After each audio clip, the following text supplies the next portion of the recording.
TripleKO. So what's up, everybody? Good God, Tokyo Game Show post-show TripleKO. I'm joined by Matt and Justin. We've all had a variety of hands-on, hands-off, hands-in, hands-out time with fighting games yes. over the past week or so. It's been insane. Poor Matthew over here friggin' hasn't had a chance to play some of this stuff. So at least what I like is that Matt gets to be the audience in this. I do. You get to be the one that'll grill us for questions about things, which is good. Lousy West Coasters. If I was on the West Coast, I could have played too. I mean, it just sometimes it's rough. Sometimes it's rough. I got a random hit up and hey man, you want to come to the office? And before you finish the sentence, I said yes, please do. Yeah, so I was super stoked about it. There are some pretty unique opportunities throughout the industry, and it wasn't just Capcom. It was several other developers that realized that okay, so we can't get all of our Western content creators out to Japan because Japan is a little weird when it comes to travel, and Tokyo Game Show has a lot of stuff this year. It is jam packed with announcements and fighting game things, but I'm pretty glad that I've been to several places over the past week where they're oh yeah, just meet us, at undisclosed location and you can come play this version of the game and capture. And it's oh, thank God. And I had to travel twice to different places within the same day and come home and edit immediately all this footage and stuff. So I have not had a full night's sleep in a week plus now, but it's been filled with super exciting things like Street Fighter 6 and other games that I'm really excited about. The new Tekken announcement, all of this stuff. And that's exactly what we're going to talk about today.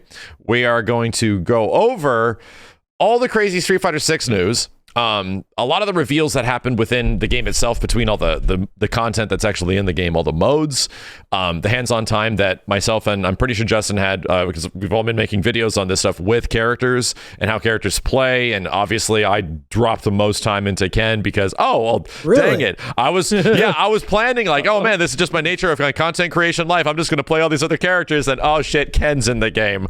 Because your videos over the last month or two is you from Always Sunny in Philadelphia, where you're at the dartboard and you're trying to figure out if Ken got divorced or if he didn't, and piecing together this giant jigsaw puzzle. So I'm glad your quest is nearing its end about figuring out what Ken's path is. That didn't last very long, but I mean, I think we got some answers. It was wild. It's wild. It was in the same way it that was a good one. We were trying to presume if a Smash Brothers character is going to be Sub-Zero or Scorpion or something like that. We found out that Ken does still have the wife, he does still have the kids, and a lot of other crazy stuff is happening. So I think we should start today, because there's just less news about it, is Tekken 8.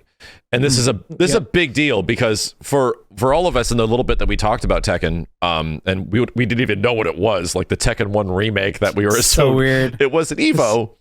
T8 finally got revealed, and it is official with gameplay. We actually saw how the game's going to look and potentially play. How did you feel overall about it, Matt? Just the way the presentation sort of shot that at us. Well, I wasn't expecting a fighting game at major things like a state of play. It just Evo is kind of the place, and since it's not been that far, wasn't expecting to see Tekken 8 again so soon. So we always do when we react to a bunch of announcements and trailers, you're looking at it, you're if the game's not immediately telling you what it is, you're okay, it's a Halo. It's a I don't know what it's Halo, a Tekken Wars. It's a new RTS game. Tekken Wars. That's RTS. I play Tekken Wars.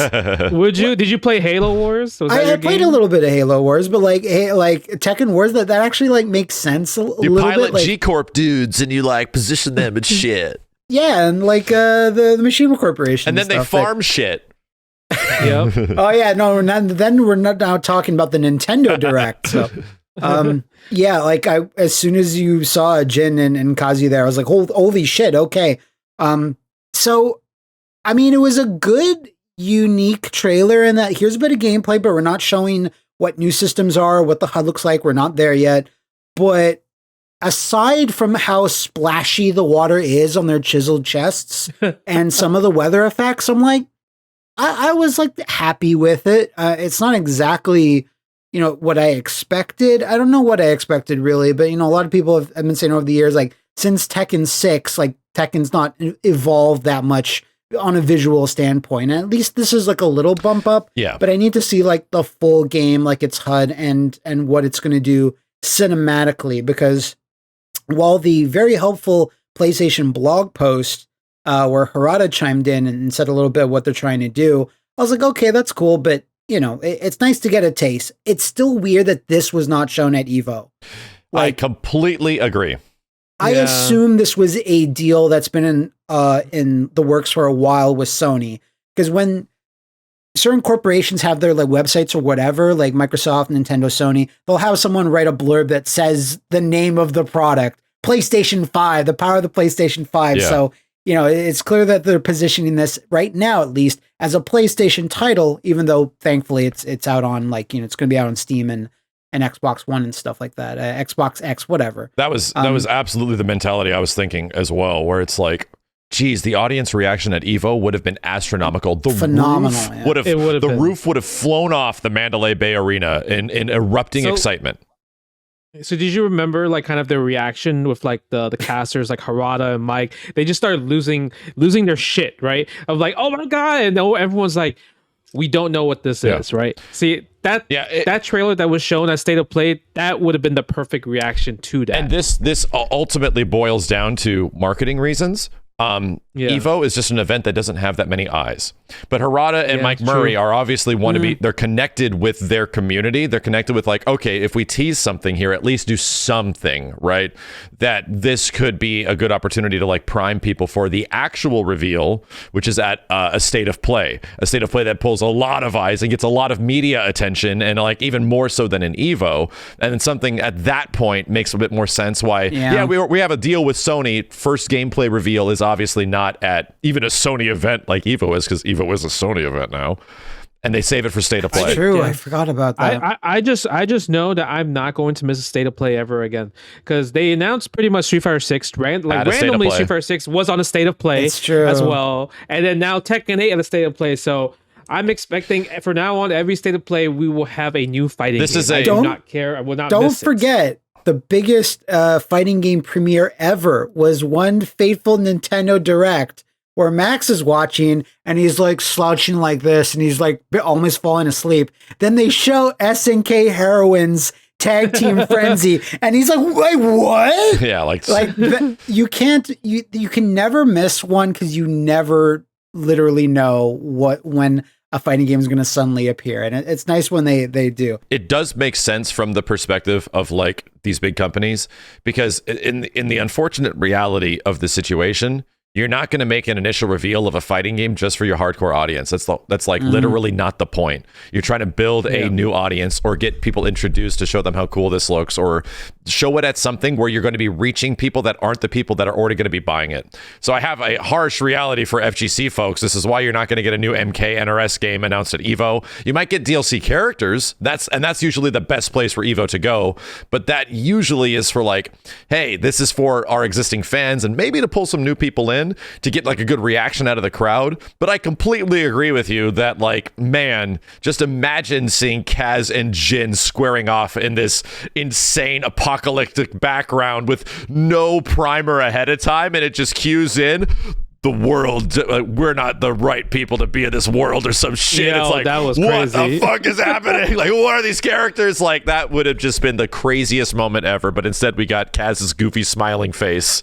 Yeah, because while the pop from like 1,000 people like in an arena is cool, because you can have like all those reaction videos, you can hear like a roar, like it doesn't, compare to like 15 million people watching a Sony State of Play. I don't know however many total streams and broad stream. Yeah. Like, it's not enough. It makes sense. I don't know why, but it's like, oh, I want to see a logo. Is this going to be Tekken 8 or will it say remake? Yeah. When you see the chains, and I'm like, okay, that's cool, and see the chain just like turn into an 8, you're like, tap your temple. That was like, cool. That's very clever. Did you like how it's like the videos themed around Jin? Like, and Jin apparently has been using, like, we've gotten away from the Devil Gene a little bit in the last few games. I'm not really primed on the story, but the idea that Jin is able to utilize like Devil Gene stuff and use this, but not go completely Devil Jin, and then you see a chain.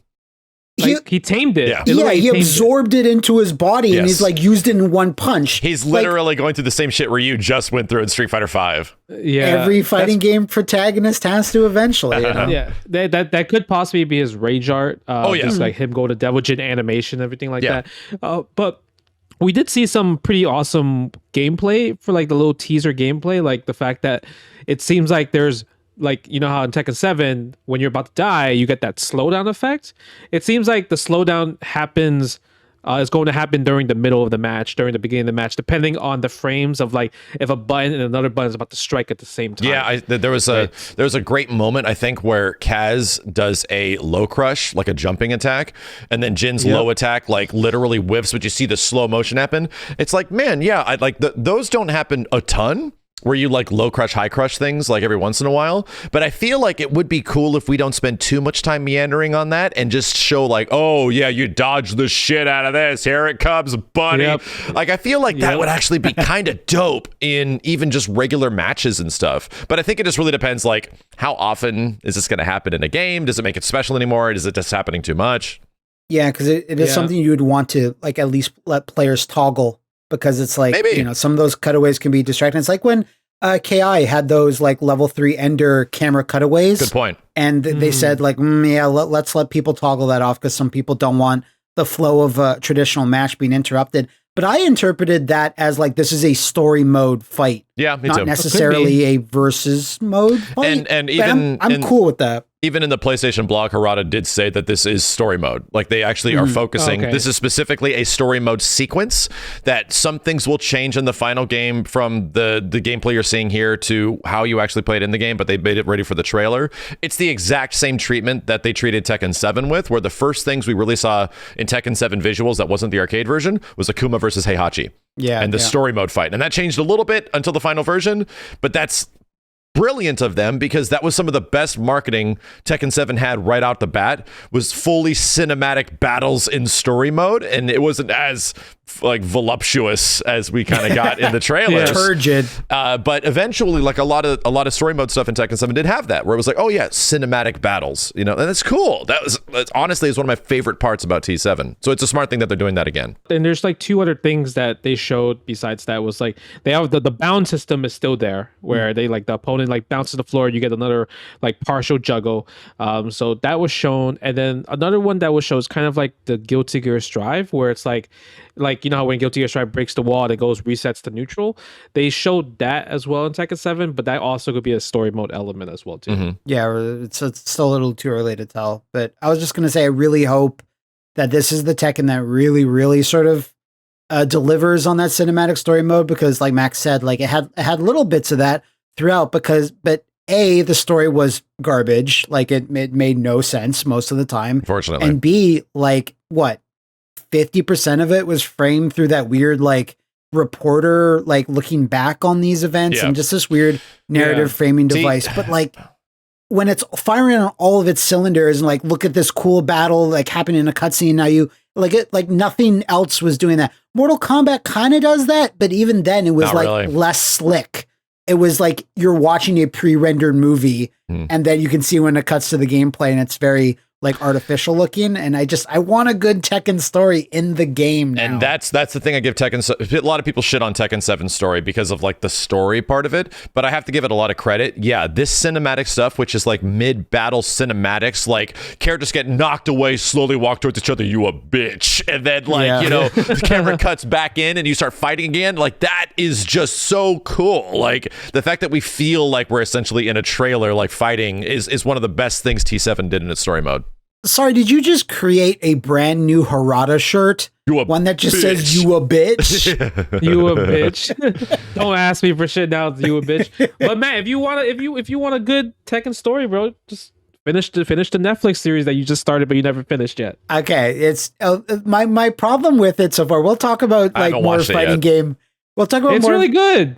I liked it. I'm like 3 episodes in, and my only thing is that while the story is interesting and like, okay, I liked some of the fights and stuff, Jin is just whoever they have like voicing him and watching it in English is just the most like, hi, I'm Jin Kazama, and like it's just very most deadpan main character. Listen, this is where I mean, this is where another conversation, but we hope subs we don't versus get into dubs. Sub versus dub.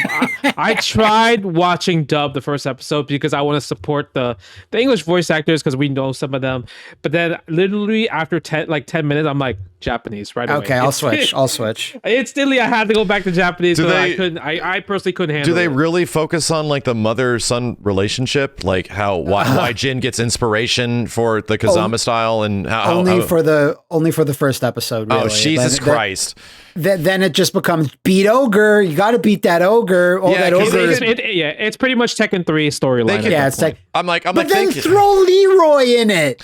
I'm like in my head they got, thinking like what they could do with that. Like, yeah, they can really build this like, yeah, Jin and his mom are really close, like type of thing where like maybe like his mother is trying to literally protect him and keep him away from all this crazy Devil Jin bullshit and trying to like help him through this stuff, like an actual mother-son relationship. But you guys are making it sound like, oh, they're just fucking anime robots, unfortunately, that eventually have to fight.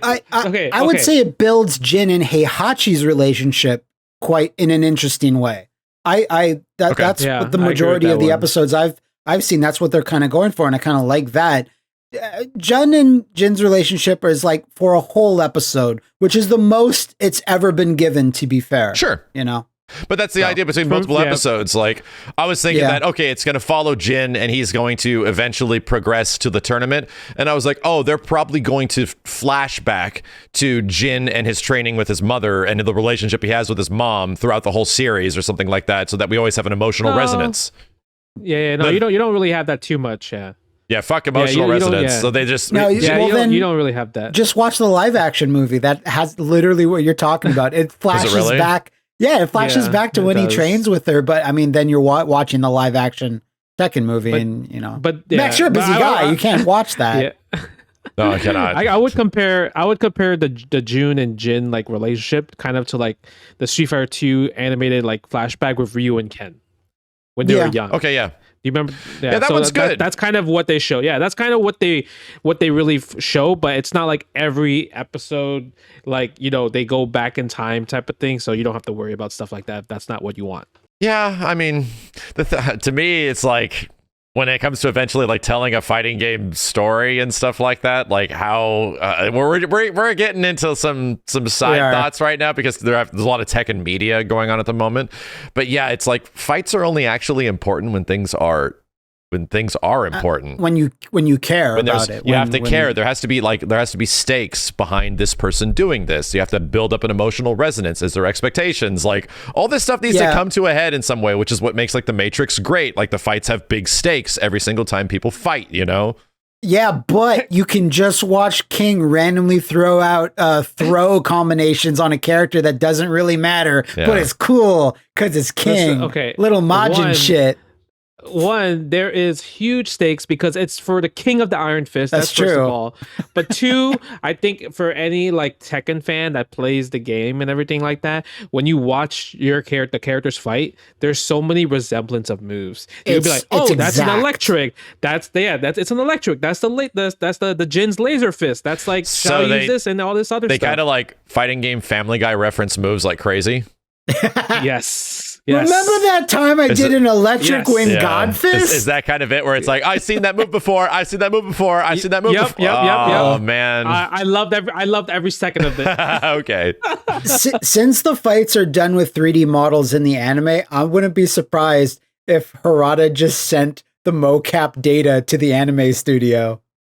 Yeah, then what I really want to see is a hell sweep, and I want to see the character's disconnected lower body where it's like as they do the hell sweep. Oh, you're going to love when King fights then. That's all I'm gonna say. So I think we can return to this if we all have watched it, finished it all in the future. We can do another fighting game anime episode. Maybe, yeah. Do we have any final thoughts on Tekken 8 so far? I think that the thing that we could like pull the most information from is obviously the visuals. And I will agree with you that in terms of just visual fidelity, from Tekken 6 to Tekken 7, I feel like the thing that increased the most, or even Tekken Tag 2, the thing that increased the most from those games really felt like the resolution, right? Resolution and performance obviously got bumped up a lot between T-Tag 2 as well as Tekken 6, which are already sharing very similar assets clearly. And then Tekken 7 comes out, and some things change. Obviously, they touch up some animations, but really like, oh, it's now you can actually fucking see things, right? Like the quality of the hit sparks is a bit better. Now we have more time in between an old Tekken game to a new Tekken game than I think ever before. Like Tekken 7 lasted longer than any Tekken game did. I think you're right. From previous Tekkens. Like it has just been around way longer. When was like 2015? 2015 arcade was when the arcade version came out. We got teased it at like I think Evo 2014. It took so long for the console version to come out. I remember being in the audience at Evo 2014 or something like that and getting it was like a logo and that was it. And it definitely had been around for a long time, and we were watching arcade footage, like literally streamed arcade footage from Green Arcade and Green Tekken from Korea for like years, just literally years. So it's like, man, we've been looking at this game for so fucking long, like, and it really shows that this was a game essentially developed in 2013. It sort of has all the visual stylings of a game that started its development in like 2012, 2013, and then came out in 2015. Aside from Street Fighter 6, because it uses the RE engine, does every major fighting game now use Unreal? It certainly seems that way. I mean, Virtual Fighter doesn't really count because Dragon Engine, but it's a remake. So, but a lot of them do. Like it's just Guilty Gear does, Mortal Kombat does. I mean, I think every ArcSys thing does. Yes, pretty much. Like Grand Blue did, right? Yes, it's Unreal. It's all on the same engine. That's like crazy when you think about it. You think about like 10 years ago, Unreal would power almost all Japanese fighting games. Crazy and shit. It's mostly due to like documentation, right? Epic's just like so big and they're so good at that like, oh yeah, like the actual probably tutorials and explanations when it comes to the developers is there, which is why they're not using their own proprietary shit anymore. That just makes Epic is now a big worldwide company because of how much money they've had from a lot of endeavors over the past 10 years. And like their tools are probably just really easy to use. And they even, I think Arata even talked about that. This might be running on Unreal 5, which would be the first Unreal 5 fighting game would be Tekken 8. I mean, it also bodes well for rollback, which they did not talk about, but I mean, there was mention of it. They said they're not ready to talk about it, is what they said. Yeah. They mentioned it and that they said no comment. Yes. Yeah, it's tough because like based off the history of Bandai Namco, like there's not have been a successful fighting game with rollback yet. Not yet. Dragon Ball is going to be the next venture to see if they can have rollback. Because Tekken 7, when they said they had rollback, was like, I guess it wasn't really rollback or something, or they just kind of roll. Like, yeah, it doesn't functionally work the same of what people are asking about, like what the audience wants out of rollback technically. And while it might have frames that act like in predictionary fashion, it isn't the same quality of which I think a lot of people are looking for, where you can actually play people from distance and not be severely affected by the delay base. So I mean, I think it's going to be a situation where it's going to be very weird if like another first-party, third-party Bandai Namco game like Dragon Ball FighterZ launches and suddenly it has rollback netcode in the next year, and then in the following year up and coming, Tekken 8 doesn't. I think that's kind of odd.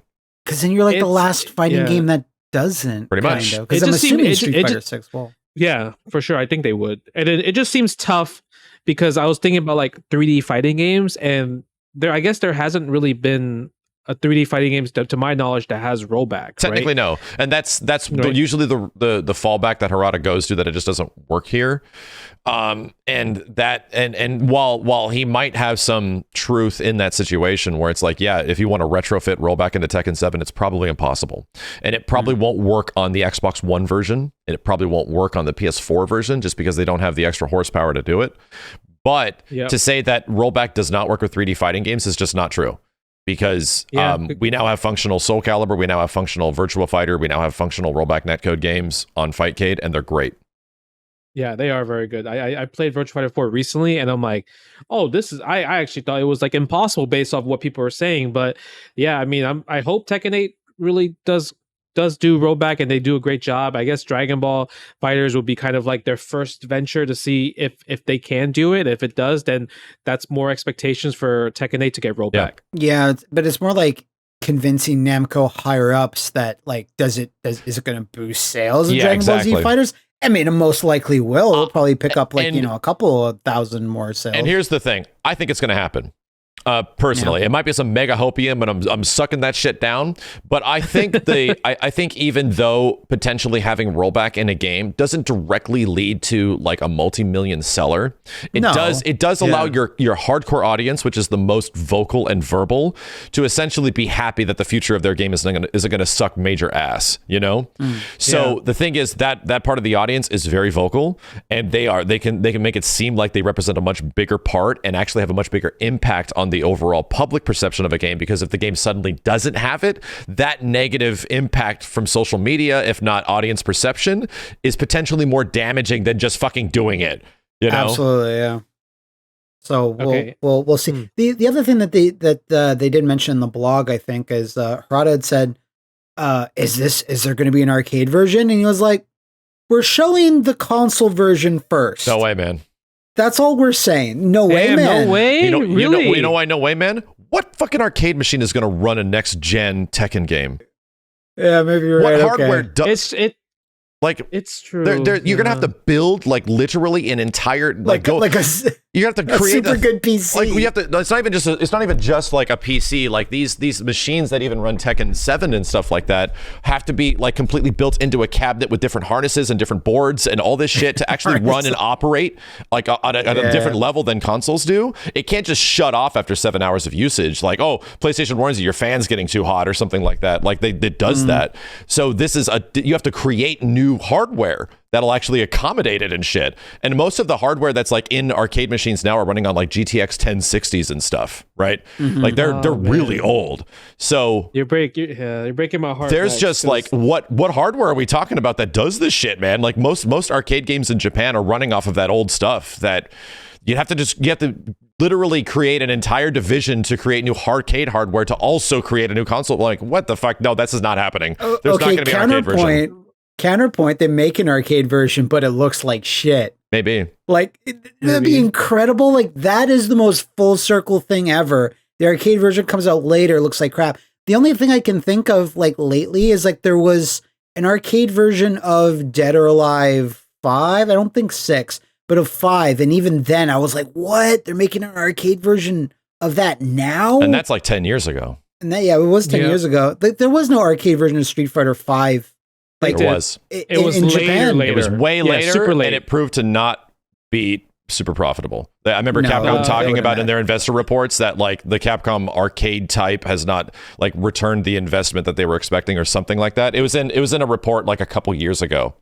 But it was fair to them for them to try because Street Fighter 4 was a success in the arcade. So it's like, yeah, give it another go, but it took I years. think that the difference was Street Fighter 4 came out first in the arcade, people had to go to the arcade to play, right? But Street Fighter 5, like, I played it in the arcade in Japan, and it had the same problems as PS4, where eventually it just when it overheats, it starts lagging. Like it was it was literally lagging. It's amazing. Offline. It was crazy, and I'm like, yeah, this is not doing well. I went to arcades and I saw more people playing Street Fighter 4 cabinet than Street Fighter 5 at the arcade. And I thought that was the craziest thing in the world to me. Yeah, I can frequent that because I watch a lot of Japanese arcade streams and stuff like that. And they don't stream arcade Street Fighter 5 because it's always empty. So they still stream a lot of Street Fighter 4, Ultra Street Fighter 4, because there's still like a lot of people that play it. So there's the same 5 or 6 heads that I always see every single Friday playing that shit. So I have like a poverty as shit arcade in Montreal. I think it's still open.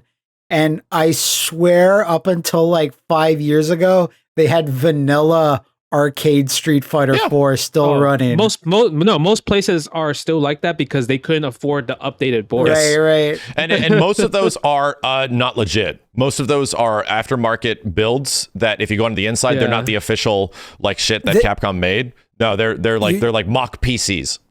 You're totally right. This was legit because it's been around since Street Fighter 4. Like it took like after like it really started showing up in arcades. I think it showed up in this arcade like a year later, and every single arcade like rat there said, "Why aren't you getting Street Fighter 4?" And he's like, "It's too expensive to import it." And he's like, no, like it'll change your arcade. You'll be rolling in dough and profits. And he's like, okay. And he brings it in and it's like this giant thing. And he's like, no one's playing it. Yeah.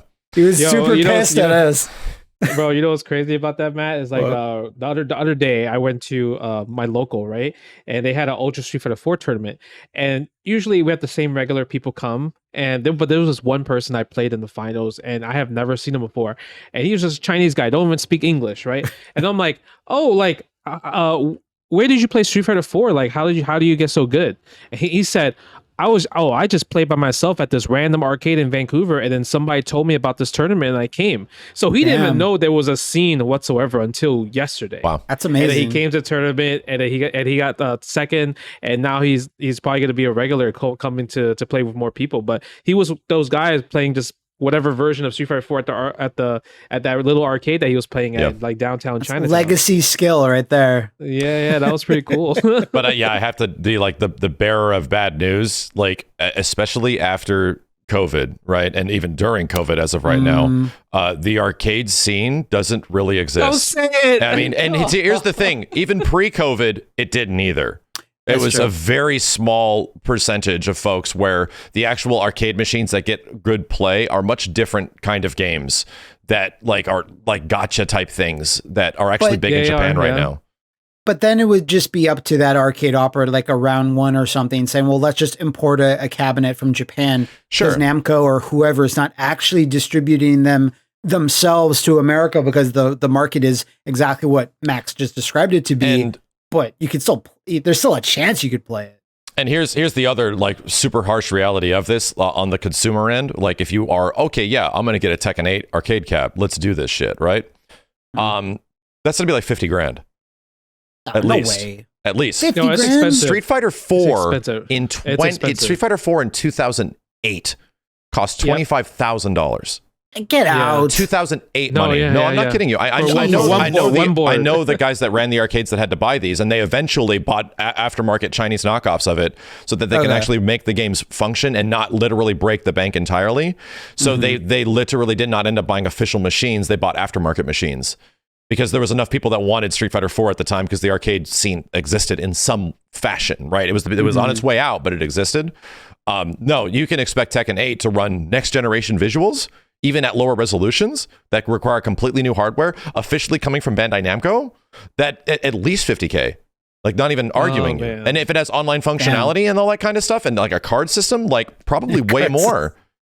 Yeah, in Japan, and that's a very popular thing to do, because crazy part is that Tekken 7 is played a lot in Japan. Like it's played a lot. So the fact that Tekken 8 would possibly be more expensive, and like it might, an arcade might be coming down way later after console, that just kind of really might kill the scene for the arcade fighting game community, because obviously you'll still have your little gotchas and your dance machines, but that fighting game floor, it might not exist as we keep going on with the future of fighting game development. That's why you need to repopulate it with things like Dino Rex and like Dino Rex, Breakers. Bring back Martial Masters, all that type of stuff. I would love Martial Justin, Masters. As somebody that's been to arcade and been to those Japanese arcades, how many of those are there that have big fighting game floors with a lot of people that show up every week? Man, I would say there's definitely that has been closed down, obviously, during the pandemic. Sure. But I would say maybe there's probably just a handful left. You probably count them on less than both your hands, right? Yeah, so for sure. Why the hell are you going to commit like tens of millions of dollars of development and R&D into making an arcade version to essentially suffice like 10 arcades? But if Tekken 7 is still so popular in Japan, do you actually think it's viable that they might go, well, let's actually release a downgraded version of the core mechanics and characters that are in Tekken 8, but put it in the arcades because there's money being left on the table there? Or do you think that's not even worth it? Well, what is popular, like 10 arcades with like 15 dudes per arcade playing Tekken 7? Is that popular? I don't know. Is it? It's, I mean, Dude, it's you have to ask me, is that worth like $10 to $20 million of R&D to make a new Tekken? To reduce what it looks like, you mean? Like, to essentially like suffice, like, oh yeah, we might get double the audience base, like Yeah, there's no arcade scene anymore. There's no like there is not. Is there like tens of thousands of people that are going to be suddenly showing up to play this if it essentially is also on consoles at the same time? Are they going to be willing to spend over 100 yen per game? Potentially way more than that because the game's super expensive beforehand. Like because it's the reverse of Tekken 7 is where it's like it's going to show up on consoles first, if only. And like you're not going to make that much money if it comes out later because a lot of people have already played it. And if you start thinking on the arcade operator front, if this thing costs you like over $50,000 to get this thing installed and connected to their network, you can't charge $1 per play. Like it's gonna have to be like $2.50 per play, and now people just can't afford that shit. It'll probably be like $2. But now there's also event space that opens up that's just meant for fighting games. So people will just host like fighting game sessions, gatherings, tournaments on console. So you're going to have to compete with those people where obviously they're going to make out more because it's obviously they're not going to need to pay $50,000 for a whole machine. Sure. They just have to buy a PlayStation 5 and the game, and then bring your own controllers, and then boom, and there's your audience, and that's the equivalent of locals, and locals will pull like at tops like 80 people. Yep. And you have to start realizing how big these audiences are. You have to start realizing how small fighting game community represents of the overall audience of which you're making a multi-million-dollar game. It's this tiny less than 1%. So is really like sufficing an arcade version of a game make any sense in today's modern post-apocalyptic era that we're fucking in? I don't know, man. For all their bad decisions, it was like back in 2002 where Midway was like, man, fuck arcades. Mortal Kombat exclusive to consoles now. And that was like, I remember that was deemed as like, woo, wow, really? Yeah. Like that's scandalous that you're suddenly abandoning like what made you Midway. It was all about arcades. And they took that stance back in 2002 and they're like the only person that did. I mean, I guess KI, stopped obviously being in arcades. Stopped being everywhere for 10, 12 years, but everyone else continued on. Like KOF continued on, and SNK were bankrupt and it still continued on, and everyone else continued on. Long. Mid 2000s, they were kind of toast. Yeah, but like, I guess you're right. Like, it's not going to make any difference if you release like a light, a shitty looking version of Tekken 8. Like, are you actually going to make your money back, especially in Japan? When COVID is still very much a thing, would arcade operators even be able to recoup those costs? Yeah. Okay. Did SNK release an arcade title after King of Fighters 13? Like I never seen a King of Fighters 14 cabinet. I don't think so at all. No. And the King of Fighters 13 machine was pre-patch.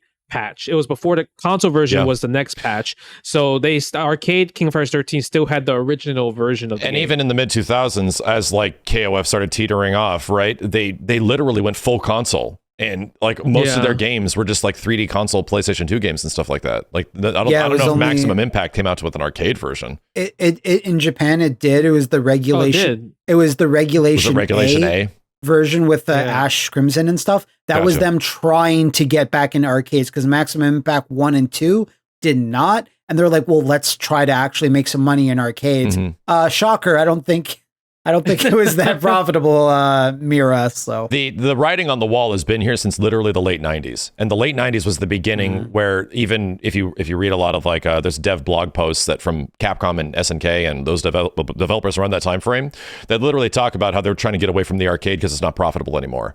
So that was the late 90s, dude. So this shit is like to be like, is Tekken 8 getting an arcade version in 2022? I'm like, this isn't 2002. No, like even Tekken 7 having an arcade version was pretty alarming. The fact that it was in arcades for so long.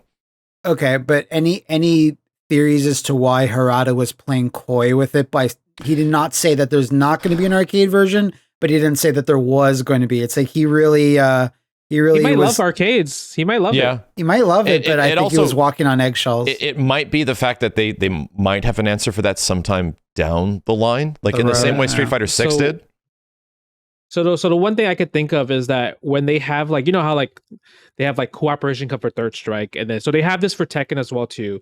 And I think when Tekken has like their like nationals or whatever that brings all these players from all around Japan, they get like at least like 1,000 entrants from everybody coming from Japan. So I guess to them that's like such a grand event where maybe Harada's like, man, I really like that shit. So That's why maybe he might be coy about it. He's like, I really don't want to make this decision of not making a Tekken 8 arcade machine, but it's like, if you don't, then you lose that community, right? You lose that kind of passion. And I think when it comes down to it, Japan is really known for that pride and passion, right?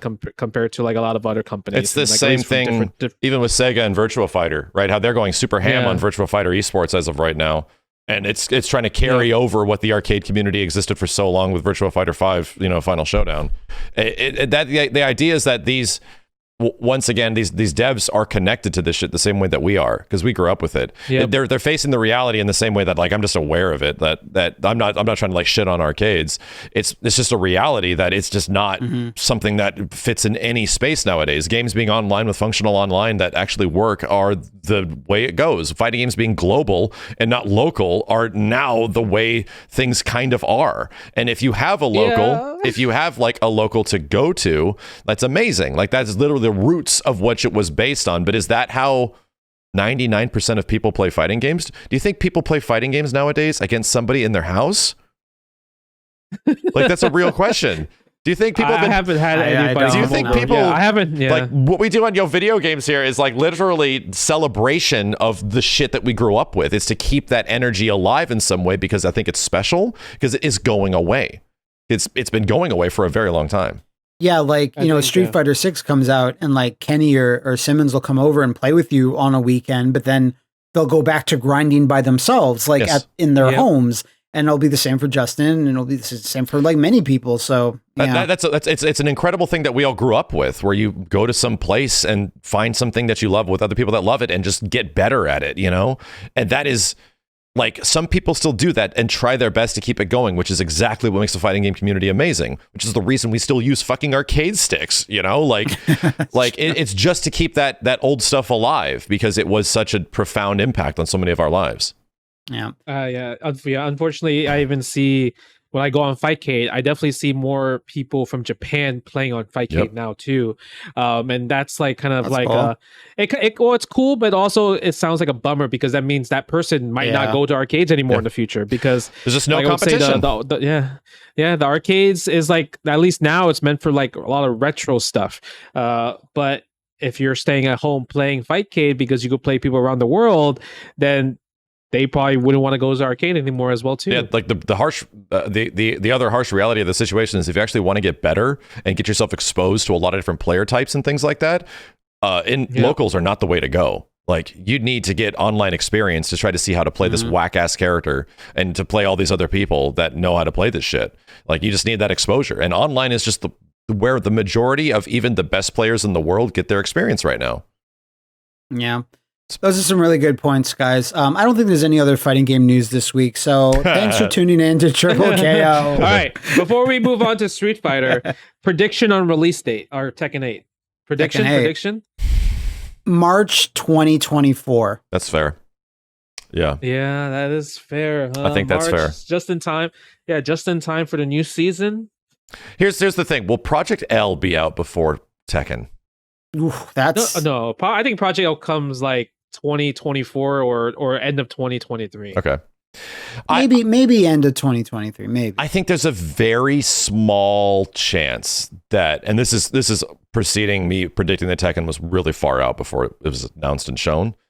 I think there's a very small chance it might be the end of 2023. There's a small for Tekken 8. Tekken 8. But what I'm saying is that there's a small chance that fighting game fans might be eating some good grub in 2023, where we're going to be getting Street Fighter 6, possibly a new NRS game, and a new Tekken in the same year, and also Project L beta. No NRS game next year. So Max, you are the prophet. Whatever game you play before any announcement, the game comes out. You played Tekken 7 for like the last few months, and then Tekken 8 got released. It's true. So I need you to play NRS and League of Legends. Install League of Legends and play, and then summon it. Project L will come out in 2023. That's all on you. I'll just play Marvel vs. Capcom games. Sorry. Damn! But he's been doing that. Like, hey, yeah, it's not happening. Hey, you know, it's important to me right now. And I was playing Tekken 7 because, just hearing about Tekken stuff has me kind of excited for Evo. I'm just going to try Tekken shit, and because I just want to put the reason, just to throw this out there, the reason I was playing Tekken 7 is because I wanted to try a mainstream fighting game that is the hardest mainstream fighting game to be good at. Tekken 7 is easily the most difficult fighting game to get into, but because of that, the learning process is super fun. The learning process is that there's always things to learn. There's always new things to pick up on, so you feel yourself every single session playing the game. I'm better at this now. I'm better at this matchup. I'm better at this combo. I'm better at the spacing.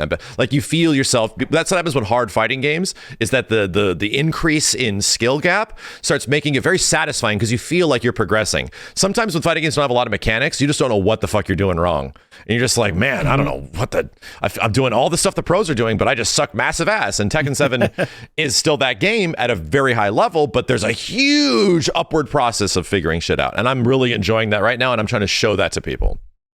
So no, it's fun. It's been fun watching you learn Tekken, because it's definitely it's definitely the hardest fighting game to really get good in, because it's just so much to learn. So much legacy skill. People complain about frame data, bro. This frame data has been there since like Tekken 2. Yeah. Like you have to know all the frame data for Tekken games in general. You can never like side Tekken. Yeah. You have to like main Tekken to be like a great Tekken player and everything like that. So Tekken was one of those games that like deserves a lot of praise. And the storylines right now with like the people, the top players around the world is just amazing. It's amazing, man. It's Korea versus Pakistan. I need to see a 10v10 ASAP. Yeah.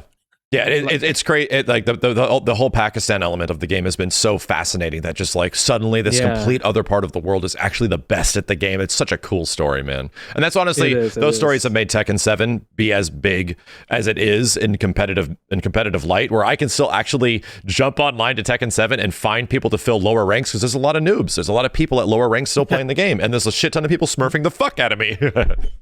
Oh man! All right, but let's talk about the game that gave us a shit ton of information the last few and the days. game we can actually play. I have never seen people not legitimately complaining, but like going, you're literally giving us too much information. Yeah. It was a lot. I am flabbergasted of and then like what that last TGS thing. Oh, one more thing. Here's like another little like presentation, and here's another little trailer, and everyone just couldn't believe their minds. Like I've never seen a fighting game go from a teaser that was, pretty exciting. In March? Yeah, of this February. February, thank you. And where it's like, oh, okay, I'd like to know a little bit more, and then once every month and a half, here's another new character, here's another little detail, here's like game faces, here's there's Kimberly and Jury all of a sudden, just all of a sudden, then here's here's everybody else basically, and I'm not sure if it's due to the some leaks that happened early in this year that accelerated this time frame, but I honestly prefer it this way. Like if leaks had not happened, this still would have been really cool just to get, here are these classic like 8 World Warriors, or most of them at least, they're here, and it's just a little refreshing compared to like NRS or even SNK in the early days of KOF 15. Or I get it. I get how you want to piecemeal and pace it out really well, but at the same time, this was like far more exciting just to have like this massive Street Fighter 6 blowout when I'm still eating from the previous meal. From PAX East or whatever. Where was Jury and Kimberly Evo. shown? That's at Evo. Okay, yeah. And so, that pacing I think is a lot better than what a lot of other fighting game developers have been doing, which is just like a character seemingly like with very little time in between, like every 2 weeks or something like that, and then we show a new character, and that's just spread out over like a year and a half or some shit. So at that time, it's like eventually when a character you like happens or is a popular character, it's like woo, but when there's like 10 more characters that are kind of like in varying levels of popularity, Choi is back. That's just very few people are going to have that kind of reaction. So it's a lot of like, oh, really excited about this guy or girl, and then just Okay, cool. They play like they used to play. Cool. Like that's kind of what happened with KOF 15 for a lot of its roster. But a lot. if you spend like 2 or 3 months in between and put some time in between it, right, and then build up to like, okay, what happened to the latest trailer? That was the most important thing. Ken was announced. We also got Honda, Dalsum, and Blanca. But what is the thing that's taken the absolute spotlight of which character's taken the spotlight from that trailer? It's Ken. And everyone's talking about. I thought you were going to say it's Bosch. Bosch. Oh, yes. yeah, Bosch. It's Rufio. Bosch von Rossenberg. So Bosch was Friday, but Thursday was the Ken, first reveal. Blanca, Ken, Blanca, Honda, and Dalsum. And it feels like we've obviously seen a lot more on Ken because, well, Ken was the hero of that trailer. He actually became playable at the Tokyo Game Show build all of a sudden. And now the other characters we just haven't seen that much of them, and we just have to wait to see that. But that's the idea, is that there's like we get to reveal what Ken is like. We get to reveal his new moves. You get to reveal what he looks like. Did he lose the kids? Like all this kind of stuff. We get to find out all these questions we've had, while Honda is like praying to God to get armor. Blanca turned into Faust, and like Dalsum is doing hit confirms from full screen and shit. There's a lot of other exciting stuff, but Ken sort of took the spotlight for a lot of people. The focus, yeah. So yeah, I like that. It's like, here's the main course, this character, but we're going to show you bits of these other characters too, and there's something to chew on there versus like, one character and then here's a bunch of silhouettes. Like, silhouettes are okay as long as we can kind of see what the character looks like. But no, here's actual gameplay of them. Because I'm sure we all had the same reaction when we were watching that new World Tour sort of trailer that focused on Ken, where it's just like, oh, there's a bit of Dalsum there suddenly. There's Blanca. And you just kind of think, oh, we're just getting that. And that's it. Like, oh, we're just hinting that he's in there. But no, here's actual full gameplay. Here's some moves. And you're just like, this is how it should kind of be done. Like, maybe in another 3 months or something, focus on another character like that, and then show 2 more. Like there's lots more to go.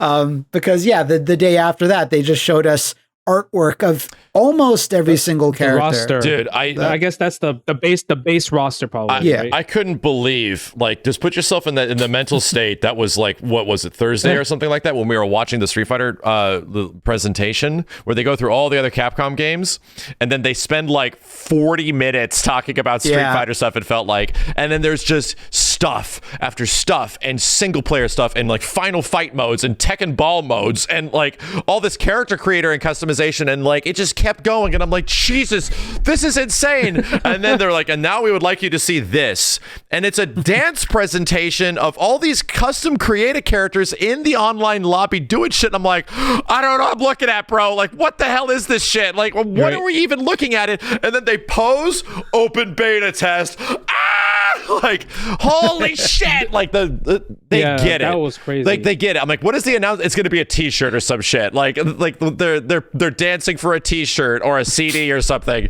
No. And the best part about the closed beta test is that it's not just rank match or just online match, and that's it. Like you get training so many other modes. You get training mode, which is like the one thing that everybody wanted from any beta test. We've played this game and we don't even have that shit. I know. And I'm like, because I'm looking at like when they're explaining the characters, like, oh, this is Blanca, this is Dalsum. I'm like, oh, they're playing on training mode. They even had the little frame data for the hardcore players as well too, right? They just had so much information that like it appeal to the casual audience and to the hardcore audience. It was beautiful. It was so beautiful. It's almost like they get it. It's like, wow, they're doing everything right.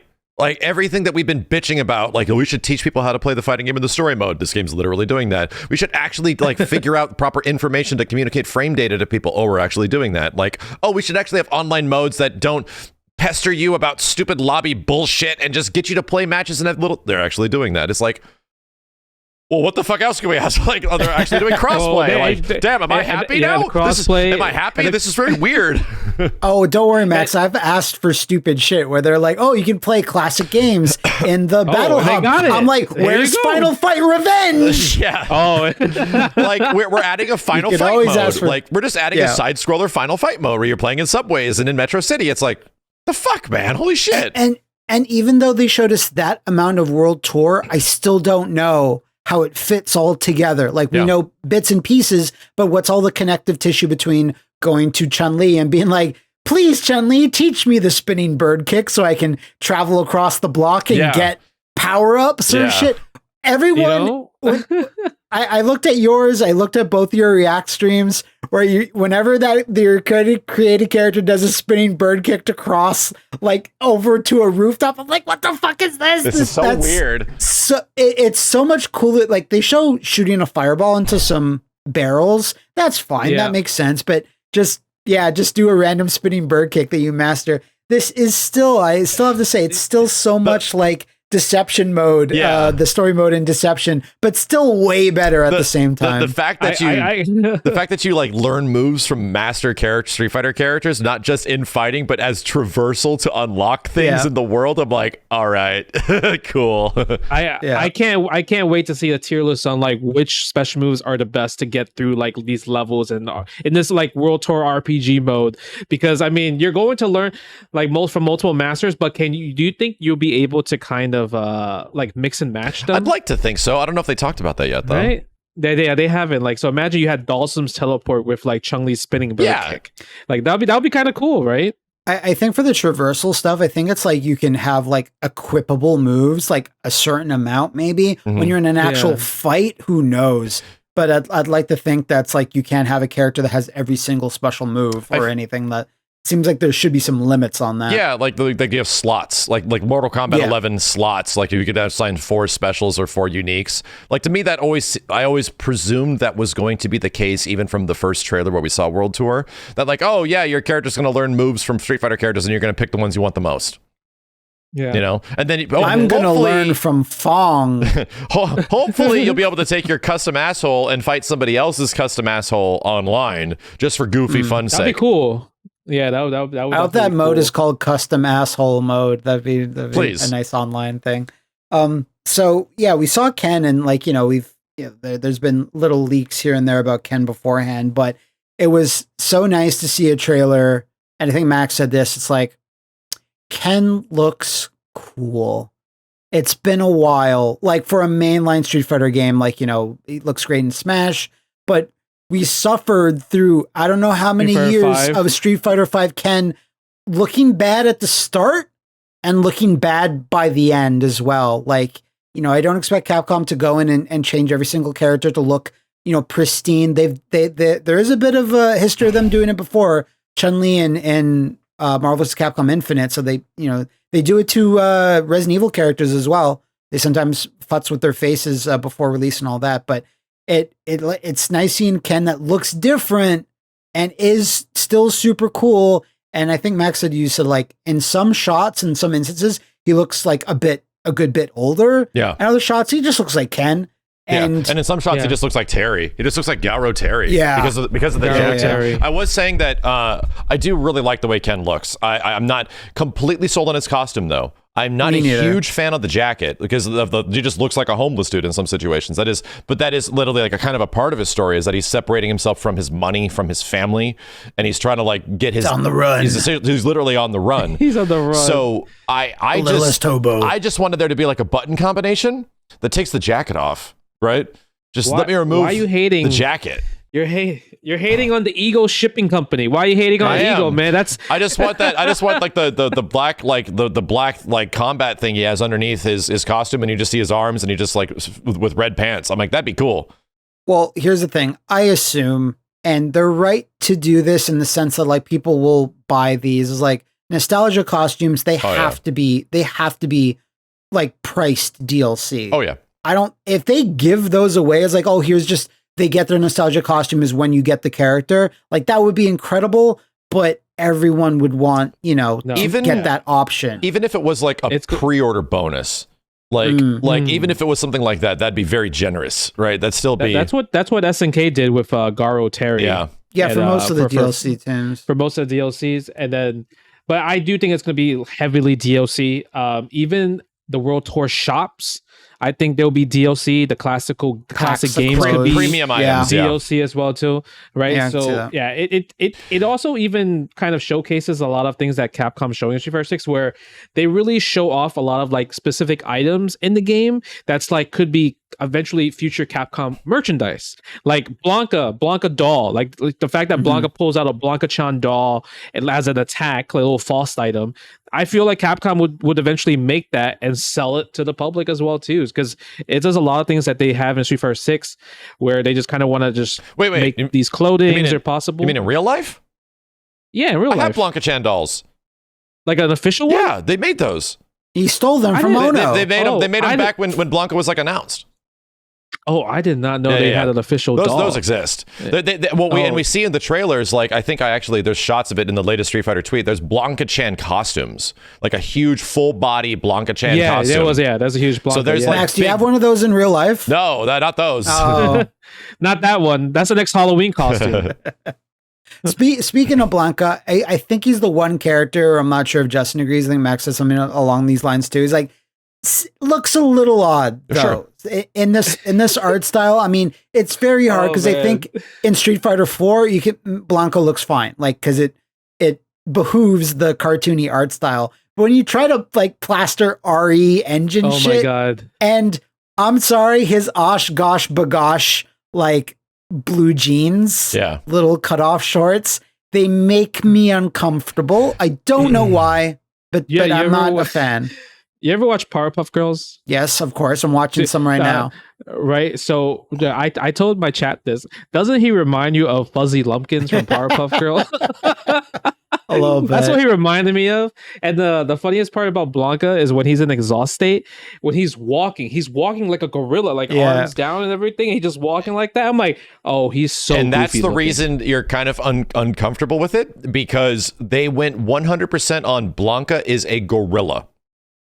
I think so. They went hard on that. Even the references to the stuff in the burnout state and even some of his moves and attacks, like, yeah, he had gorilla-like attributes, but he was more of like a monster character. He's like a swamp man sort of thing is what they were going for. Man thing from Amazon, like he came from the river, like type shit. But now they just like once again grounded it in a sort of like a weird Street Fighter realism, where it's like, I guess Blanca's sort of just this hybrid gorilla monster dude.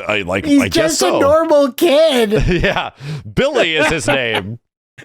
But I still liked his gameplay and stuff. The things that they were showing, I'm like, oh, all this looks really cool. Now, I think there's some theories that like, is he not a charge character? I think Justin, you chimed in with, maybe it's just the simple controls, because he wasn't charging for some of his moves. Yeah, it was. I think it's modern controls for the most part, but there's no way they can't make him not a charge character just because of his two side in general. If he was a motion character, he would be pretty busted. Like, I think so. Usually that's kind of why charge characters are meant to be charge characters, to have like a limit for these type of moves. Yeah. And but, even I would say Air Blanca Ball might not be charged, and even maybe just that one from some early like gameplay when we were messing around with like Guile or something like that, because I played a little bit of Guile in the build, and the first thing I did was like throw a Sonic Boom, and I got nothing but like perfect Sonic Booms, and I had to actually try to get the normal one, and it's like, oh, okay, so getting perfect boom is actually not that hard, but purposely getting the slow one can be difficult. So maybe at times you want the slow Sonic Boom instead of the perfect one because it moves slower, you know?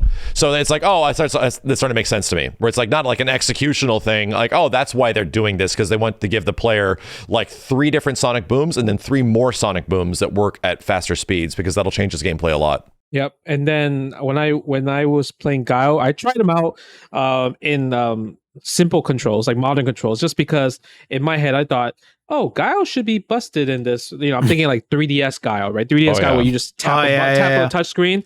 So tapping back in the special, Sonic Boom. Tapping down special is a flash kick. So that's like, maybe that's probably why Blanca did a non-chargeable Blanca Ball, because maybe the person just tapped back and then pressed special to get Blanca Ball. So that was just my theory. Yeah, it makes sense to me. Like Dalsum also, I think we also maybe we all agree on this, but it's like kind of underrated. Like, wow, this character looks the best out of all 3. Where it's like his animations and his moveset, his kit seems to have changed like quite a bit. And like his critical art where he's just got like a million arms and he's throwing like fireballs at you. Like, oh, that looks so sick. Yeah. That's the One Piece. That's the One Piece super right there. That's what I call it. But Dawson looked really, really crazy just because like one, they gave him like an Akuma type of air fireball, which was insane, and he was able to teleport afterwards. So I already know like Dawson like lovers and players, they're going to have so much fun with just more fireball and teleport shenanigans. I called it the cursed fireball because in most Street Fighter games, the angle fireballs like a lot down forward, like way more where they go down, right? But then you have the cursed NRS air fireball, which is like the jumping Green Lantern missile that covers from like this part of the screen, and all the screen space it covers is ridiculous. And it kind of was at that angle. I'm like, scary. Like, oh no. It was very, very scary. And then he was able to drive rush after like his like standing heavy kick is far range normal, and I thought that was like really insane. So it was just like really, really cool showcase. They showed Dawson. They brought back his Street Fighter Alpha Super with like the yoga stream, the one that you just goes up and down and everything. Mm-hmm. So I thought that was a really good, like really cool thing to bring back, because I don't think a lot of people have probably seen that super for quite some time since like, because it wasn't there in Street Fighter 4, Cross Tekken, or Street Fighter 5. Dude, the fact that they went full Kabuki theater with Honda is so sick. Like they just unapologetically, everything about him is insane Kabuki theater. He has the ridiculous like facial expressions, like the way like even his super is like a mock theater thing where Guile gets tackled and then he's just gone and then he appears from the distance. It's like and he doesn't fly. I'm like, this is so cool, dude. I mean, it's the extra thing that like a sumo wrestler kind of needs, because there's like, they can only do so much because they're in this defined sport already. So going on that, and also like I'm selling my special soup at, I notice it's the old Mad Gear Japanese hideout stage from Cross Tekken. Oh, funny. That was put into Ultra Street Fighter 4. It's the one where you see all the Mad Gears dressed up in like Japanese kimonos and stuff. And it seems like Honda's taken it over to sell his soup, and he's got the Kabuki thing going. So Honda confirmed living his best life now. Bro, Honda looks mad happy. He looks like he's making money, right? People are just like, you know what? He's like, I'm done with the Street Fighter business. I'm gonna just make some real money. But the coolest thing about Honda was that they actually seems like they took a lot of moves from Tekken. Like a lot of Ganryu moves were present in like the Honda new move where he does like the little dash and puts his hands like wax on, wax off thing. That's a Ganryu move, one of his classic moves. So I noticed that and I'm like, well, it makes sense, because if they need some inspiration, since you said like Sumo Wrestler doesn't really have too many moves, Honda's been having the same move set since the beginning of time, they could just reference a lot of Tekken moves, because Ganryu, I mean, every Tekken character has like 100 moves minimum. So it seems like maybe that was probably a good like reference that move was possibly inspired from Ganryu. I can see that. There's also a Saddam stage. Saddam's truck is a part in World Tour. It was just really briefly shown, but it was this like super like weeaboo Saddam truck with like all this Japanese memorabilia and stuff in the middle of Metro City. I'm like, wow, like there's going to be so many references throughout all this shit. And what was the other one I made a tweet about? It's like, it just has Ken's second impact stage is just with his boat. Oh, I didn't see this one yet. Yeah, it's just like the boat with him and Eliza's face painted on it, and it's got that little Crab Shack like logo. But that stage was in San Francisco in Second Impact, so I like some replies on Twitter. It's like maybe Ken sold the boat to try to pay off like whatever his debts are, or pay off the cops or whatever. Because why is it in Metro City? Because the background's still like big tall skyscrapers that look like Metro City. But is this because you're learning from Dalsim. There's like that little cutscene where you're learning from Dalsim and you're in India. Like he's not in Metro City. So that's a good question. Like we've only seen World Tour and the player actually traversing World Tour throughout what seemingly looks like Metro City. So is there going to be deviations where suddenly like there's a like little India or something in Metro City? Is there like a Chinatown or something that we go to? Definitely a Chinatown. Definitely a Chinatown. Like we've seen that. Well, you can't learn from blank. There's no little Amazon. There could be. There could be next to the Metro City River, and it turns into like giant snake land. I think it's more likely where it's like, hey, go see Blanca, and then there's like a little Indiana Jones plane going from like a Amazon. Map, maybe. like the Street Fighter 2, like Thailand, Brazil. So seeing all those references, I'm sure you guys did this too. You just pause every scene after a while, like what's there, I'm looking for, they're going to do a little hint of all the extra like new characters that are coming. Oh, wait, there's going to be a whole new trailer that just shows what is it? It's the intro to World Tour mode, right? The story mode intro. Okay. You got Crazy Taxi DJ. Yeah. Okay. Yeah, he is crazy. That's a good one, actually. And that's where we were shown Bosch, the Gary Oak of this game, right? Yep, that's the Gary Oak for sure. I kind of like that, where it's like you have a rival, because that's an important thing in real life too, to have like a rival in a fighting game, something that you come back to and test your strength against every once in a while throughout the story. Like, that'll be good. And the design is like, not the most like crazy or unique thing, but it's a pretty solid design for a character. I wouldn't mind if he's like somehow playable or a secondary costume for somebody or something, because I think it was on Friday or something where I just woke up and everyone's like, Bosch. And I'm like, what? What's going on? There's no new character. And then when I like got filled in, I was like, oh, okay. Oh, that guy looks cool. That's neat. But yeah, just extreme mode as well. You mentioned Tekken ball mode, and that is still stupid accurate. Like, why are they ripping off World Heroes with the bulls and the electric death cage matches? Like, that's just fun stuff. I think we all agree. It's just, this is what Street Fighter's been kind of missing, is just dumb extra modes. Yeah. We just need to make sure that's online. Like, I need that online for sure. Yes, we also needed like a quick preview of like Evo 2025 finals is like a grind between the bull mode, the electricity mode, the ball mode, like all this kind of shit that people have to deal with.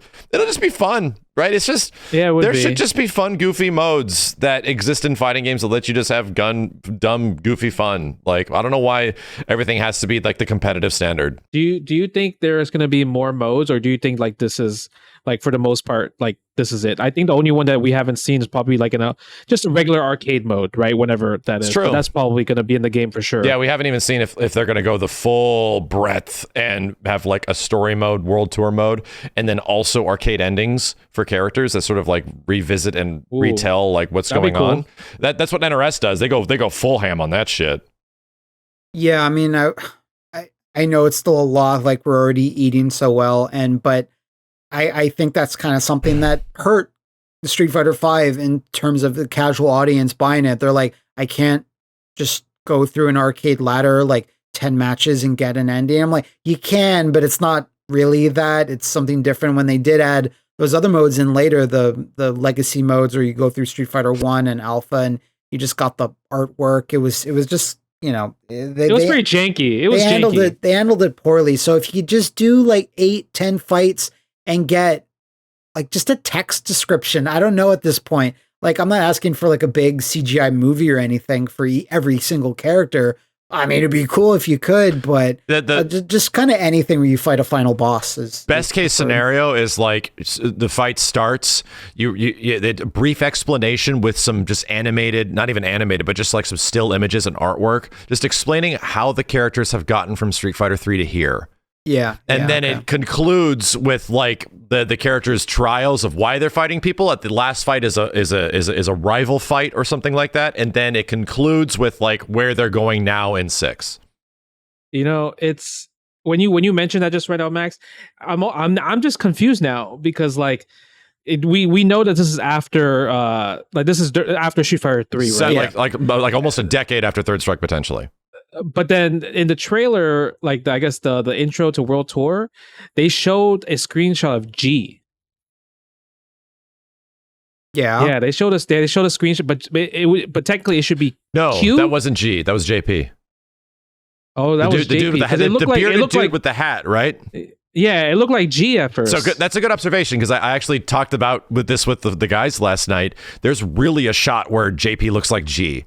And I think there's absolutely going to be some weird connection between G and his funky Street Fighter V story about destruction and all this weird shit that he was setting up for, and JP, who is now the as now revealed, is actually the bad guy. Like, it's looking like he's the Bison of the game.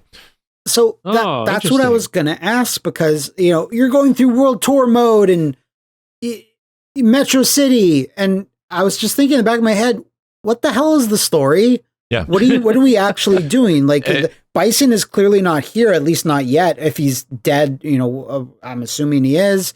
And what are we fighting? Who's hosting the tournament? What are we what's the fighting deal? for? There is a small snippet of the story in Kimberly and Ken with win quotes, and they talk to each other. So if Kimberly wins, she says something to Ken. Ken wins, he says something to Kimberly. And Kim says something about like she's like trying to find her uncle, and hopefully Ken can help her out or something like that. Something like trying to find a family member or a friend because of something going on related to the story. And Ken essentially warning her on his windscreen, "Kid, stop playing this detective stuff because you're getting in way too deep, and it's not going to turn out good for you." So it's like, so Ken is like knee deep in whatever conspiracy or whatever thing is happening to him, mystery, and he's trying to like protect the people around him. Like, don't, I'm dealing with this right now. You can't do this. So it's like, okay, so whatever Ken's dealing with his current story situation is definitely related to the big overall plot. While Ryu is sitting meditating in a forest or some shit. Yeah, he's like, I'm not gonna deal with this right now. That's Ken shit. That's future Ken shit to deal with. We mentioned JP, for those that don't know, in the newer trailer for the intro for World Tour mode. It showed a bunch of other characters, and JP is the elderly gentleman with glasses and like a white beard and stuff. Yeah. And it's just still so crazy. They're like, anyway, here's all the artwork for not every character. There's still some that they haven't really shown yet in that main piece of artwork. So we don't know if they're going to be DLC or what, or if they're going to be unlockable. Highly presumed. Well, I hope that like characters maybe like Bosch, and who is the young girl that's hanging around Mimi. with Chun-Li? That girl. Mimi's the T-Hawk girl. Yeah, Li Fang might be the girl that Chun-Li adopts, like in the Third Strike intro. Okay, when she fights for the future. Yes. Okay. I think those are good candidates to be unlockables. You know what I mean? Like not so much DLC. Like in World Tour mode. Yeah, like they're already inserted into the story mode a bit, so they're kind of there. Like, you know, I think a really good sort of middle ground is to have like one, maybe two unlockables in the story that people can get, then have your DLC season, whatever it's going to be. Because I think to satisfy both camps, it's what you need to do. I'll pitch to you a best case scenario that you do all this stuff and you like fulfill all these requirements, and you get sent to all these places in the World Tour mode, and then eventually after doing a very specific set of quests and subquests and talking to Shotos and all this stuff and learning from masters, they send you to this undisclosed location to learn from like the true master, and it's a dank cave with Akuma in it. That's what I'm talking about. I need that. They're gonna say with Dan in it. No. Dan. Violent Dan. Violent Dan. That is such a story about like pretty much Pokemon. Literally, they just take it with Pokemon. You're literally describing on how to get Mewtwo on Red and Blue, right? Sure. and apparently somebody told me this is what Xenoverse does in its story as well, where you have like this world tour thing and you go around to all these places and learn from masters, and they're just Dragon Ball characters, and you just learn things from those Dragon Ball characters. I never played it, but it's like, yeah, they're kind of taking a page from that. I'm like, cool, that seems like a good idea. Yeah, if it does work like actually like that, where there's side quests, that's what I like about World Tour mode, is we're shown so much, we still don't know a lot of details. Like, do you actually get quests, or is it going to be just every single time it's just run to point A and then thing happens and run to point B? Because like even Deception back in the day, Mortal Kombat, like you would have these little sub quests you didn't need to do, and they were basically like walk to that character, talk to this character, pick on an item. But even if that's in World Tour, I'm gonna be like really happy. Like you have to go and I don't know, like Poison like left her hat in the alley, like go pick it up and find it for Poison or whatever it's gonna be. Like I that's type of like Street Fighter's never had stuff like that. Yeah, and it'd be cool if this is the one that does it. I feel like we just answered our own question, like this theory of like, so how is World Tour going to be constructed? Like what's going to happen? What is it called? It's not called Metro City Roundup. Tour. It's called World. It's called World Tour. Mm-hmm. So I'm fairly sure Metro City is likely not going to be the only location that you visit and explore and do all this shit in.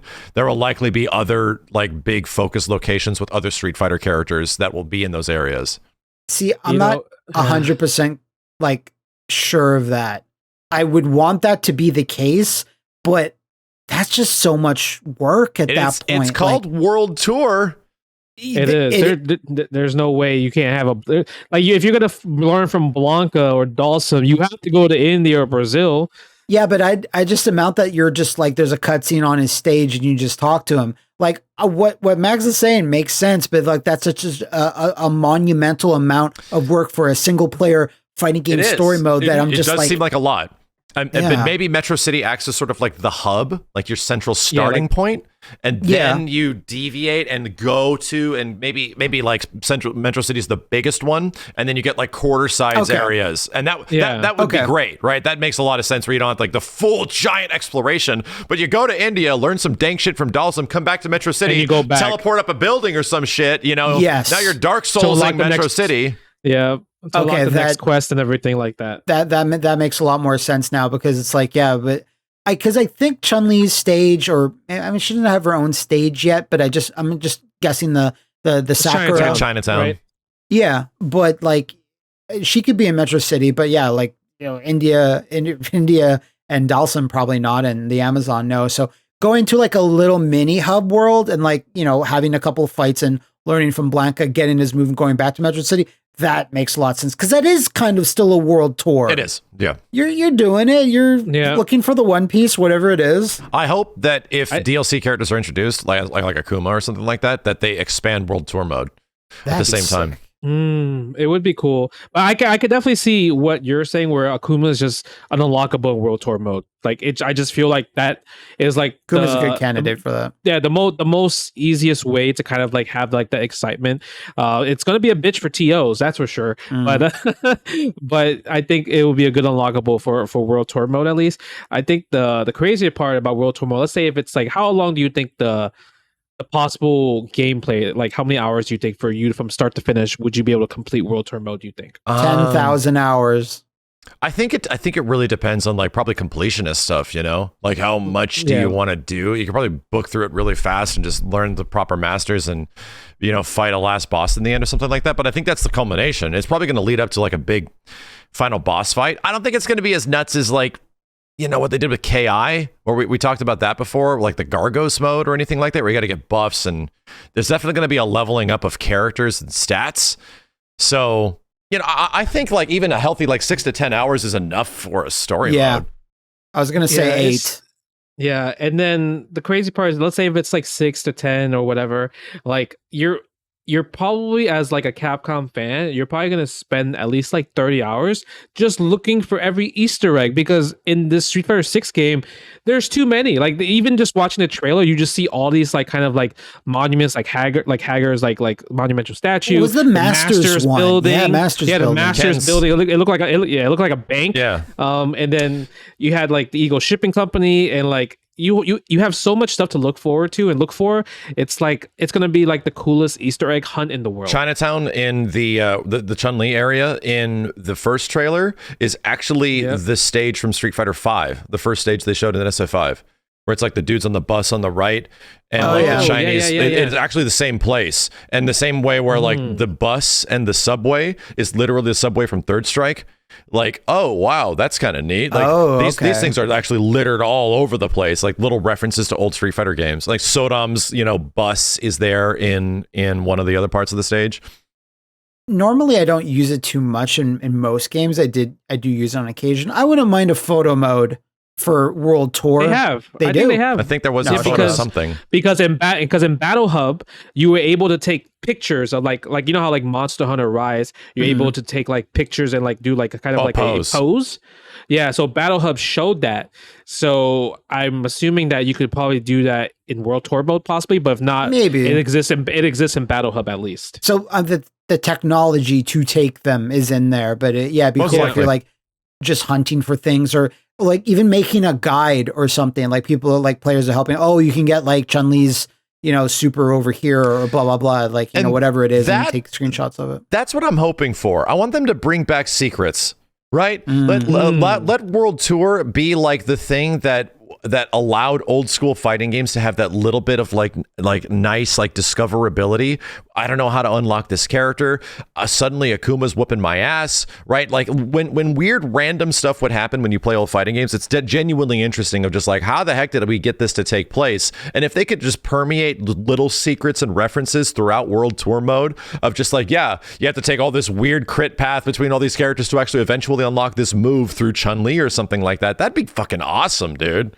Yeah, if you want to like, stick it to the Golden Order, you just make sure to give yourself to Chun-Li and she sheds her mortal coil and becomes a doll. You just want Elden Ring. Oh, I mean, I'm just saying, like, it would be cool just to have like reasons to explore outside of just for the sake of exploring.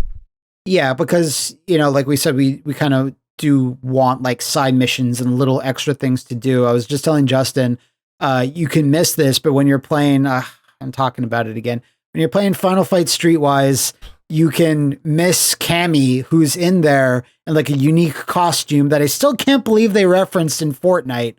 But you just go to a Fight Club several times and you don't need to, it's just to gain money. But if you keep beating character after character, they just throw Cammy at you randomly. How funny. And that's just something you can miss super easily and stuff like that. Like, just an extra battle against, I mean, Street Fighter V kind of did it in a sort of way where they throw those random jobber people at you during the arcade like modes Peter. and stuff. Like Peter. It'd just be cool to see, like, I don't know, like, a character who's a character that's not good enough to be in the base roster, but is still a Street Fighter character. Like, who is a jobber you would beat in World Tour mode? Nikali. Nikali was the biggest jobber in Street Fighter V. I hope Mark Swint's not listening. Sorry, bro. He was so trash. Do you find Fang like on the street, homeless, peddling for money, somehow still alive, and somehow still alive? You just beat him up. Imagine he's like a punching bag. I want to turn Cracker Jack. I want to turn a corner and just have Akuma just sitting on like a little thing on selling fruit on the floor. Akuma selling fruit on the floor, just like the animated movie. I don't know, like El Fuerte just working in Honda's soup kitchen. I'll throw out Julie and Junie. Ooh, like the way they just threw out the dolls in Street Fighter V, dolls were pretty. Yeah, they did.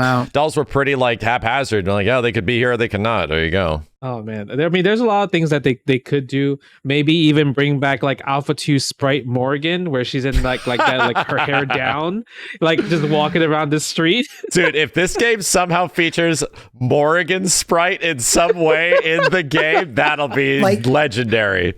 I could see like a game store. You go by like a generic game store and they have like a standee of like Morgan Sprite just standing there. And I'd be sick, I'll buy it immediately. I'll take 10, please. So why don't we talk about just the couple of other characters they showed in the artwork and stuff? Who are we actually looking forward to seeing more of, either the new characters or like the old ones that Capcom kind of confirmed are coming back? I'm super curious what they're gonna do with Magneto, like brick shithouse chick, right? Like just that chick that just monster arms and stuff. I want to see how she plays, dude. I hope she grapples Justin to death, just grapples him into oblivion. A lot of people think she might be like the Abel of the game, where she just kind of that's like another Abel's girl. Moveset, possibly. There's another girl. French girl in the quick trailer. She's like a fashion. She looks like Lady Gaga, to be honest, and she is the one that has Abel's colors and is also from France. And it's all presumed that she's that's more of Abel. Yeah, the Abel. So I think it's Marissa. I think her name is Marissa. It's the one with the red like Magneto hair. Yeah, that's it's the like big grapple chick. Manon or something like that. Something like that. Yeah, an M name. But there's the Abel girl. There's like the super brick shithouse Magneto chick. There's Mimi who was doing a Condor Spire in. That's who I want to see. I want to see her too. I don't know what it is. I will might be a disciple of T-Hawk or the daughter or something like that. I think she has to be the disciple, at least for T-Hawk. But I'm just curious if like what moves she has besides Condor Dive, possibly. Yeah. Like, I want to see her to do Raging Typhoon. Little girl doing Raging Typhoon would be the funniest thing in the world. Dude, what if like, I would love to see that. It doesn't even hurt. Causes no damage. I'm just gonna throw this out there. What if like the whole thing is her like using like spirits to give herself more power, but she's small, so she like the spirit grabs you and like she has a stand. So she has like a T-Hawk or some sort of like spirit stand that whoops the shit out. Like that'd be fucking cool if she was actually a big T-Hawk grappler, but as a small character. Yeah, because that would be cool. If a small character does small character things, wow. You're expecting Nakaruru. I'm so excited. You know? Yeah, it's exactly. So if she does have like this wolf stand, like, or like, like ancient power, that'd be super sick. all the characters they kind of showed briefly, like, hey, here's Zangief in the back, and I think out of everyone, it's like he's probably going to be Zangief. Yeah, I'd like to be surprised, and they're going to do something like neat or different. Like, I want Zangief to fight dirty now. I want him to be a heel, and he takes out chairs and shit. I think, and like, I think there's something. You want him to be Beowulf? I want him to be Beowulf. I think visually, Geef is one of the more interesting ones, just because of the way the game looks. Right, all the crazy muscle fidelity and all the insane like visual technical stuff they're doing with Street Fighter 6 is like, oh, that's just a Geef showcase, right? They're just gonna, man, imagine how crazy Geef is gonna look like in this engine with these visuals. I think that'll be a very good, like, he might be one of the best looking characters in the game because of it. Yeah, I just hope like his like it's a little bit of bias, because as much as I'm like, generally fine with Zangief, it's just like, you've taken Hagar's spot in every Street Fighter game. We never get Hagar. Yeah. We're not even sure if Hagar's alive. I don't even know at this point. I don't think I would worry too much about his gameplay, if that's the concern either, because, dude, I mean, as much as Justin can say, and we've played like different builds of this game over multiple different months now, these characters are the most kitted and most equipped versions of Street Fighter characters that have ever been. Like, they have more moves than Street Fighter 4. They have more command normals than Street Fighter 4. They have more target combos than Street Fighter 4. The system mechanics technically allow for more stuff to happen because of it. Also adding to stuff that they can do. Like, every character just has more things ever. So it's not, I don't think the question of like, is Zangief going to have green hand? I think the question should be, is Zangief also going to have blue hand and red hand and like all these other things that he never even had before? Yeah, no, he's probably going to have, like, since every character has like 3 supers, right? So let's say if Zangief's coming out, he probably will have his 720. He'll probably have his air super, and he'll probably have his EX kick super. Maybe that might be his 3rd super, for possibly, or maybe he'll just turn Iron Zangief and he'll be like Mecha Zangief. Yeah, I was about to say, just Colossus up. Yeah, that would be great if you just spend like your level 2 is usually an install super for a lot of characters, where it does something like that. Oh, crazy with Geef just like and it just turns like ironed up and shit like that. Like, the man, there's a lot of stuff they can do. Yeah. And we're already seeing that through other characters. So I just put this out there on Twitter randomly. I'm not sure if you guys agree with this, but it's just kind of general. It's like, wow, it feels really good to be excited for a brand new Street Fighter again, because as much as I tried, as much as Street Fighter 5 would put out characters I was interested in, like, oh shit, oh Cody, oh Lucia, no way. And like Akira, I never really got there. I never, aside from playing them for like an hour, like, never got me excited to play, because like after I play around with that character for a bit, well, grind in online, I guess. Yeah. And there's just something about everything Capcom's doing now where I'm like, I'm excited for everything. Yes. I'm excited for the online. I'm excited for the single player. I'm excited for Extreme Battle. I'm excited to see all these new characters that, of the looks that we've seen, there's not like a dud for me yet, where visually I'm looking at them, I'm like, no, that character looks cool. I'll try them all out. There's no Colleen. Yeah. Who? Colleen? No, Colin.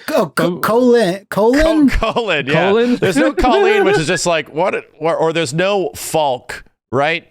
Or there's no Ed as of yet. Like, a lot of these characters were so like, who and why? Like, why do they not look interesting or cool and just completely middle of the road? Everyone at least looks interesting. And even, to be honest, we've seen Ed. He's coming later, and he looks way fucking cooler in this game. It's like, wow, dude. Okay, that's a big change. He does. Poor Falk. Poor my girl Kira like Buckland. She voiced Falk, and like, it's just, I guess some of those characters just didn't, like, most new characters in Street Fighter 5 are like, they're okay, Hey, like, it's not okay. Is the diamond in the rough. That's why I said most, Justin. Okay. Calm down. Okay. All right, he's going off the handle here. Yeah, because I'm just saying, y'all been hating on my character since day one, like Rufus and everything. I like Manat. If Manat was to come back, I would love it. Manat is not a character that I want to play or really like spend time with, but I think she is one of the best realized looking visual fighting game characters of all time. I think she is absolutely like, geez, look when this character is doing things, look how sick it looks, and look at just her in general. This design is great. Yeah. So I hope she's in the game somehow, even if she's not playable. Maybe she opens like a fortune teller shop and just makes money off of that. That'd be cool. Yeah, I'd be down. There's so many things you could do with even these characters that they don't become playable, like Street Fighter V characters. You could still you could put like exactly what Justin said, a fortune shop in Metro City. You can have them do a thing and be a bit of the story, like more so than Sean showing up like a big goober during like the story mode cutscene, the story mode cutscenes of Laura, and he just looks so awful. But it's like now it's like I'm so desperate to see like this cool, sick ass like young adult Sean that's like super confident. And like if he does not show up in Street Fighter 6 in some fashion, he will. It's a great injustice. It is a big injustice. What if, like, when you're doing World Tour mode, you know how you have like those random mini games, basketballs? But if you play basketball against Sean and try to see who scores more, that'd be and dope. then you win like a reward or something. If you parry every ball, I'll become unlocked in the main roster. That'll be real. I think it'll be because you have to have those type of mini games in like these type of games anyway, right? There is something I'm slightly worried about, and it's that they've shown the character creator a couple times now, and when you load up the character creator and like the main default dude like loads up, it looks just like Sean. Oh yeah. So I'm like, do they just want us to character create him? I hope not. Speaking of which, why don't we end on that? When you start up World Tour mode, are you doing the Max thing where you just make Max? Because that's what you always do. Or would you make a Ken? Yeah. You kind of have to? Would I make someone will just mod you into it anyway? Ken's already in the game though. Like we've already seen. But you can make Street Fighter 5 Ken. I'm just gonna make like a shittier looking version of what Ken is in the game. I don't. That's fair. I could, if anything, I would just obviously just recreate myself in digital world, which is just what I do. Like whenever I make an avatar, I just make myself in that universe, that space. But if the options are there, if there's customizable shit, I would totally make Strider. Absolutely. Oh yeah. Okay. I would try to get to as close to Strider Hero as I possibly could. I'd imagine they'd have some ninja gear. Yeah. Like that makes sense. Justin, which member of Blackpink are you gonna make in World Tour mode? Oh man, I'm. I mean, if anything, I could just kind of play Fortnite or PUBG, right? PUBG, they already have Blackpink in there, so I could just do that. You do something like that. You could do that. But I would want to make like I love Rufus, but I don't think Rufus is coming back, so maybe I can make Rufus. I would not watch your Let's Play of the story mode if you somehow make Rufus and you get the treasure trail going and everything. Hey, and then even his voice too. If you could possibly change the voice, I'll make it very kind of like Rufus voices. And if we want to add to the whole like CVS conversation from last week, it's several points in the trailer from character created characters. Robert Garcia shows up several times throughout the trailer. Yeah. So weird. It's some like wow, man, crazy. Really? Okay. One of the character creation trailers too, where like the character does like the jury anti-air, it looked like K. He had like a little like black kind of like dress, like shirt and pants on, and he had white hair. So it looked. I was like, is this K at first? So I was like, yeah. Once again, it seemed like there was a little SNK reference. Once again, to add to all the tinfoil hat shit about future Capcom vs SNK games, we're getting official Street Fighter trailers featuring not SNK characters. I'm like, okay, all right. I'd probably make myself Cody, and I'm trying to the city's doing too well. Streetwise Cody. I'm going to destabilize it. They're playing like Felicia versus Bishamon, and if Bishamon ends with a certain move, you just cut Felicia in half. Did you make sure to see Orchid's thong? Here's 30 more chances as she spins around. See, you've got the Batgirl shirt on, and you're wearing a Robin t-shirt. Batgirl and Robin to your Batman. And Turtles is like Star Wars in the Star Wars is a 70s thing that ran into the 80s. Turtles started in the 80s, but really grew in the 90s.